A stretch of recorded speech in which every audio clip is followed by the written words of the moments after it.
Welcome to our channel. Today we how to install H&R Block Premium to optimize deductions in the USA. Detailed guide step by step clearly.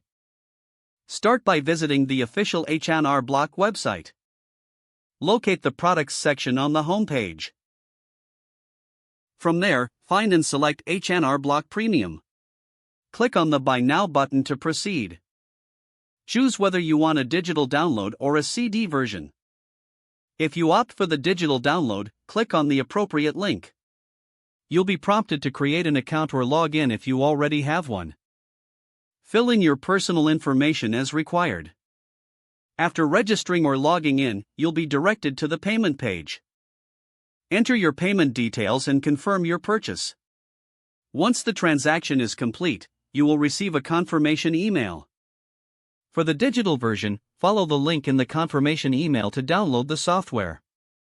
If you chose the CD version, wait for the delivery. After downloading, locate the installation file in your Downloads folder. Double-click the file to start the installation process.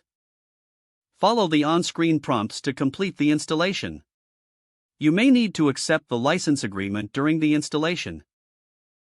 Choose the installation location on your computer if prompted. Once the installation is complete, launch the software. Enter your account credentials if required. Begin the setup process by following the initial prompts. You may be asked about your previous tax returns for optimization purposes. Fill in your personal information as guided by the software. The program will assist you in entering your deductions. Make sure to review all suggested deductions carefully. Utilize the resources provided within the software for additional guidance. After completing the entry process, review your tax return carefully. Make sure all information is accurate before proceeding to file. Once satisfied, choose your filing method through the software. Don't forget to like this video and subscribe to our channel for more step-by-step tech guides.